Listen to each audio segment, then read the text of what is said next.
Alright guys, March 13th, 2025 today, and it's officially done.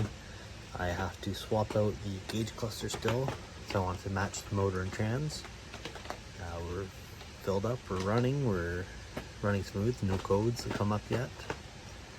We just hooked up the last ground for the hood, and I think that's it. I gotta put the front drive shaft in still. Sorry, I'm gonna do that right now, and then we're on the road. Take it for a rip.